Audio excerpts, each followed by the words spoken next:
Salud está en el ojo de la tormenta a propósito de lo que ha dispuesto el Congreso de la República con un proyecto de ley aprobado y que ya se adelantó el ministro de Economía a decir que lo observará. Este proyecto que dispone aumentar el monto de CTS que se le paga a un grupo de trabajadores de salud y que va a suponer sacar 700 millones de esta institución para cubrir este incremento. 700 millones que en realidad no tiene, porque las cifras que nos dio el señor Barreda, gerente de salud, son francamente de terror, son espeluznantes. 15.000 millones de soles de déficit. Se invierte solamente 60 millones anuales en infraestructura y mantenimiento cuando la inversión debería ser de 1.000 millones de soles. Hay 8.000 camas cuando en realidad deberían haber 11.000. Estas son solamente algunas cifras que nos permiten entender el drama que atraviesan a diario quienes se atienden en la red de hospitales y centros médicos de salud, ¿no es cierto? La escasez de medicinas, equipos malogrados, las colas para encontrar citas que se dan para dentro de un mes, 2 meses, ¿no es cierto? Un dolor de cabeza. Esa es la situación. Salud es un paciente que está permanentemente en cuidados intensivos. Y es lo que hay. Entonces, en esta situación, ¿cómo se puede mejorar? Hay posibilidades, hay una manera más eficiente de atender y de gestionar los recursos para que esta sensación de frustración frente a un servicio público no sea permanente. Estamos con Guillermo Alba, profesor de SAN, para hablar precisamente de este tema. ¿Cómo mejorar el sector salud? Guillermo, ¿cómo estás? Buenas tardes. ¿Qué tal? Buenas tardes. Gracias. Parece imposible porque no hay más plata y no la va a haber tampoco. Es lo que hay, infelizmente. Bueno, es cierto que el sector salud necesita recursos económicos, hay una brecha de inversión bastante grande, sí. Pero digamos, para resumir, en los últimos 10 años el presupuesto, el dinero con que cuenta el sector salud se ha duplicado, ¿no?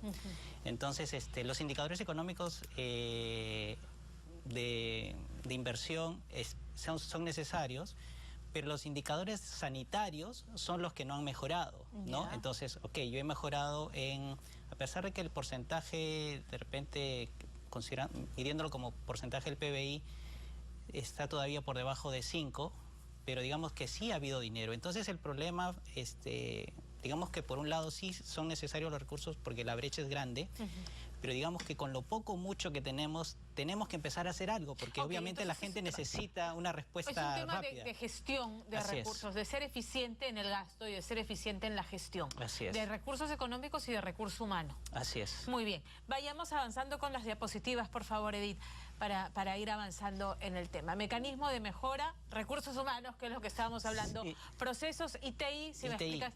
Sí, mira, yo creo que en un horizonte de 3 meses podríamos implementar algunas medidas que podrían orientar a mejorar la respuesta que necesita nuestra población, ¿no? Primero, procesos, porque necesitamos saber medir dónde es que tenemos que priorizar. No podemos mejorar todo a la vez en el sector salud.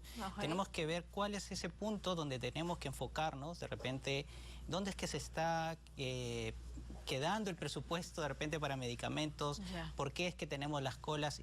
Definitivamente en la parte de gestión hay herramientas que nos ayudan a identificar dónde es ese cuello, esa dificultad que nos impide obtener el resultado final que nosotros estamos buscando. Y esto de cara al paciente, obviamente. Correcto. De cara al usuario. En lo inmediato es eso, de cara al usuario. A ver, pienso en la cantidad de veces que hemos recibido denuncias de que los consultorios por las tardes están vacías, porque claro, los médicos cumplen sus horas en la mañana y luego se van a la consulta privada, que es donde generan más ingresos propios, ¿verdad? Entonces, Sí, pero, eso, hay medidas que he visto que sí están buenas para tratar de solucionar eso, pero pensemos solamente en el tiempo que los médicos están disponibles. O sea, el horario o el tiempo disponible que tiene el personal de salud es valioso. Entonces tenemos que maximizarlo, ¿no? Entonces, por ejemplo, hay herramientas de mejora de procesos. Estamos enseñando también en el San Lin Healthcare que nos ayuda a encontrar esos tiempos muertos que no le agregan valor al paciente y que debemos reducirlo. Pero históricamente o por costumbre venimos haciendo y no estamos aprovechando el tiempo valioso del médico, de la enfermera, del técnico, etcétera, ¿no? Que debería estarse totalmente destinado para la atención de los pacientes. De los ¿no? pacientes. Sí. Ajá. Y me dices que hay herramientas puntuales que ayudan a detectar dónde están esos cuellos, o sea, que son programas. Claro, es que a veces pensamos que cuando hay las colas lo que faltan son médicos y probablemente esté faltando de repente un personal administrativo que desatore un flujo o necesitemos de repente un personal técnico que ayude a ese médico a que esto sea más fluido. Entonces, esa es la necesidad, el aporte que tiene la gestión para decirme qué personal es necesario para poder aumentar la capacidad de atención en el horario que ya está preestablecido, ¿no? Medidas a corto plazo. Elaborar PPR logística. Por favor, explícanos, desgránanos este gráfico. Sí, el tema de gestión, que por ejemplo tenemos dificultad dentro de nuestros establecimientos de salud, es que no sabemos elaborar un presupuesto. Y finalmente el Ministerio de Economía va a medir a todos los otros ministerios por el presupuesto por resultados, que es el PPR. Y lo curioso es que probablemente este año el año pasado se devolvió del presupuesto, total de presupuesto destinado a salud, se devolvió. Y a salud no le falta dinero. Claro, eso es escandaloso, ¿no? Porque si se devuelve es que no se está gastando. No le estás gastando, o sea, si lo tienes y no le estás gastando, entonces hay un problema. Entonces, por eso es que gestión es fundamental aquí. No se está, o sea, procesos como te había medido, TI, que es tecnología, tener las herramientas para poder medir qué es lo que yo tengo que medir, cuál es la atención que yo quiero, qué recursos necesito para eso. Necesito capacitar al personal de los establecimientos pequeños para que en su nivel, obviamente hay niveles para esto, sepa cuáles son los recursos necesarios y pueda demostrar, ¿no? Con evidencia qué es lo que necesita para poder atender a la población que llega a ese pequeño establecimiento de salud o centro médico u hospital. Entonces estamos partiendo de que si se está devolviendo dinero en una institución que reclama que no tiene los recursos, que no les alcanza, algo está mal. ¿No? Porque no deberían gastarlo todo eficientemente y aún así gastándolo todo me falta, ¿no?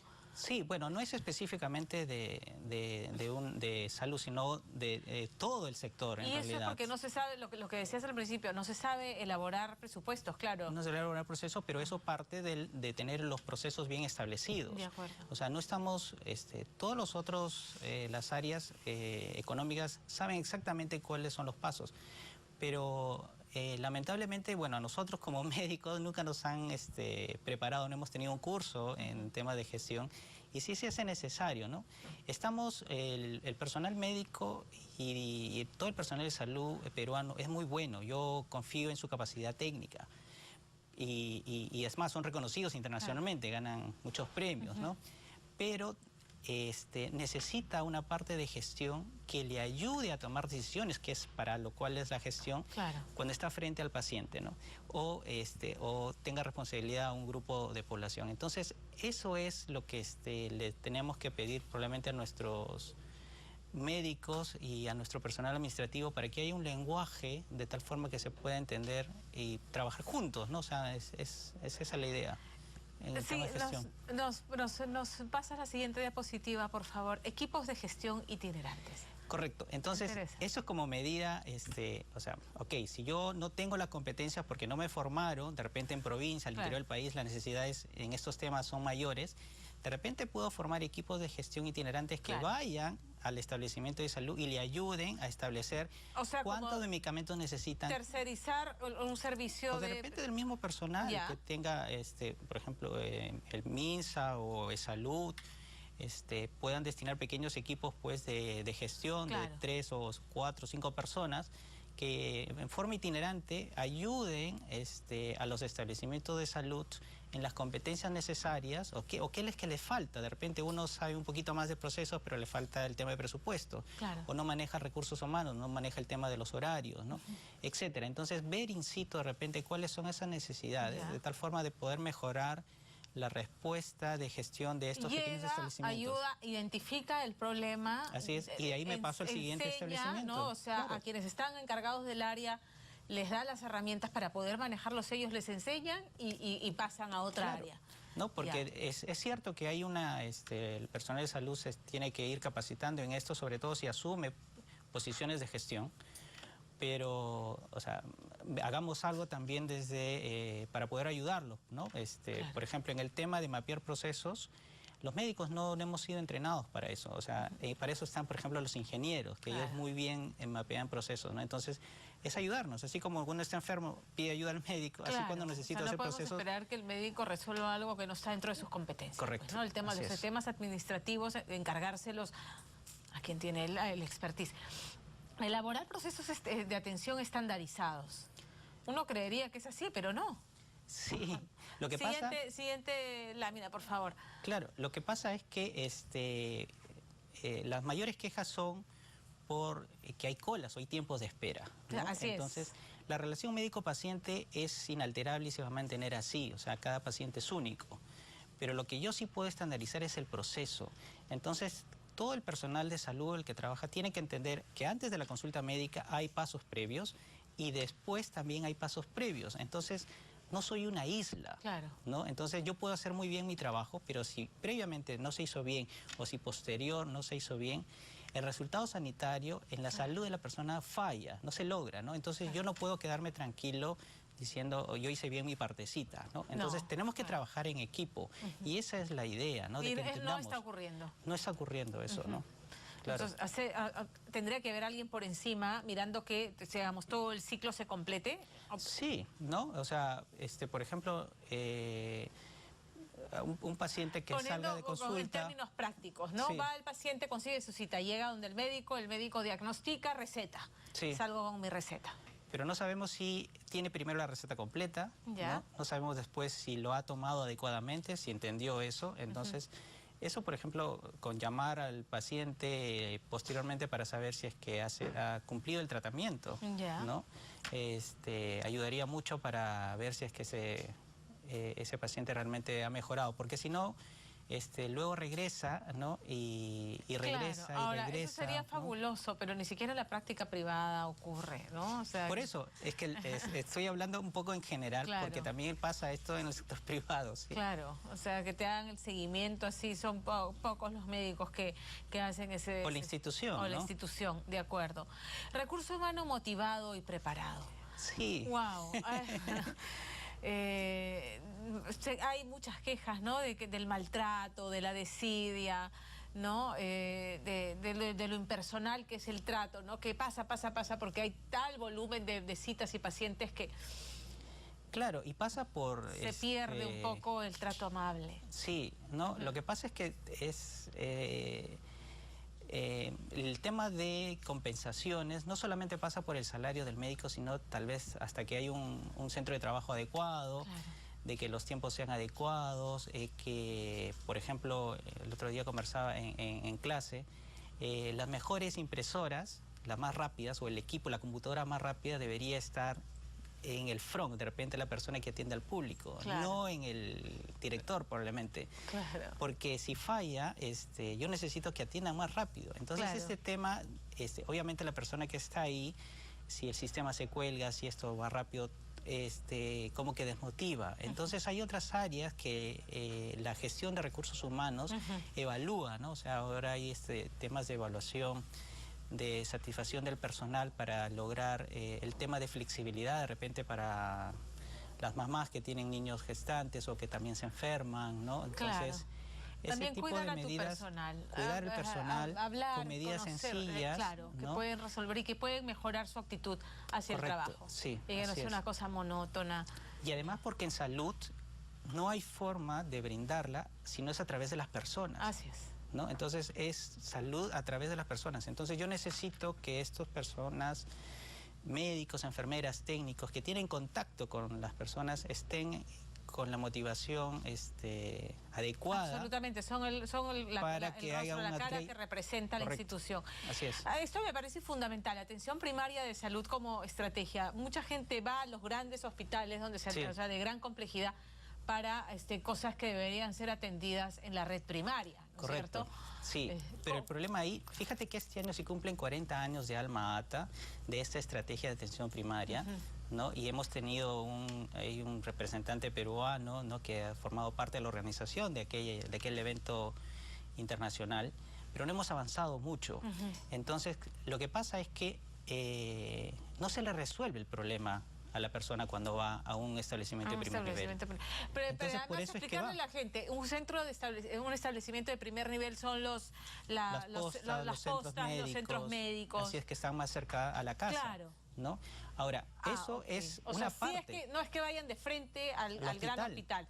Primero se fueron a la posta y no les resolvieron. No resolvieron, obviamente. Entonces, si no me resolvieron... ¿Y si no les resolvieron, por qué? Porque no, o sea, no estaba el médico, o porque no pudo hacerle un buen diagnóstico, o porque lo han derivado, ¿no? O porque le pidieron un examen que no se puede realizar ahí. ¿No? Entonces le dicen, bueno, tienes que irte al otro establecimiento. Entonces, ¿pero para qué vengo entonces aquí? ¿No? Mejor me voy de frente al otro sitio porque me estás enviando, ¿no? O no he logrado mejorar, o sea...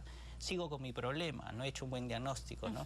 Y lo curioso es que la mayoría de los problemas sí se pueden resolver a este nivel, ¿no? Entonces, necesitamos ahí, otra vez en el tema... Es un tema de personal y de infraestructura. Sí, ¿no? Ahora, atención primaria no solamente es los establecimientos de salud de primer nivel, sino también son actividades extramurales, ¿no? Y aquí el tema de la anemia es fundamental, ¿no?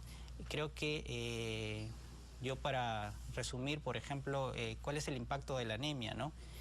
Primero, para las mamás o los papás en la familia, la anemia no tiene muchos síntomas, pero aquel niño que está como que muy cansado, muy dormido, que no quiere estudiar, está como muy flojo, podría ser, o está muy pálido, podría ser unos signos o síntomas para reconocer que tiene anemia. Y el problema con la anemia es que le quita el futuro a estos niños, ¿no? Y eso es algo que así a mí me preocupa mucho, porque si, por ejemplo, tenemos niños que pueden ser, ahora que hemos estado en el Mundial, el Cristiano Ronaldo del Perú, ¿no? Si tiene anemia, ese niño no va a llegar a jugar en segunda división de un campeonato distrital. Lamentablemente le robamos su futuro y le robamos ese potencial que podría ayudarnos como país. Y eso sí se puede resolver. Sí se puede resolver. En la red primaria de atención. Sí se puede resolver. Eso sí. He escuchado al presidente y me pareció genial esto de tener trabajadores que vayan hacia a la población. Pero aquí es fundamental que estos trabajadores, o sea, la función, o sea, y si se los contrata, su función es garantizar el tratamiento. O sea, el indicador que yo le tengo que poner a ese personal es que se cumple el tratamiento. Por ejemplo, en el TBC, ¿por qué tenemos muchas personas todavía con TB y multidroga resistentes? Es porque no están cumpliendo el tratamiento. Bueno, y en TBC es básico hacer un seguimiento diario, y por eso incluso se les pide ir a diario a la posta a hacerse su chequeo. Pero a veces esas personas no tienen los recursos. Entonces, si yo tengo un trabajador extramural por parte necesario, pero que sea un coordinador, tengo que garantizar eso. Ahora, el mayor... O sea, el mejor agente de salud son las mamás, porque ellas son las que reconocen y dentro de la familia son las que están básicamente alerta de la condición de salud.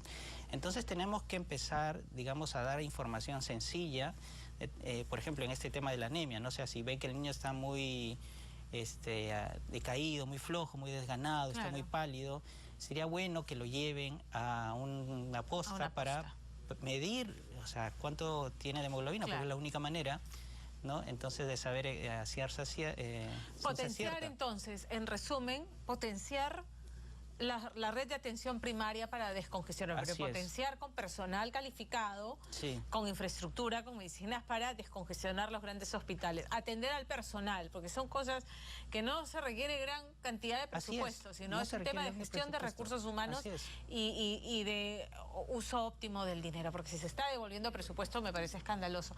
Un gusto, gracias por estar con nosotros esta tarde. Gracias. 2:43 terminó nuestro bloque.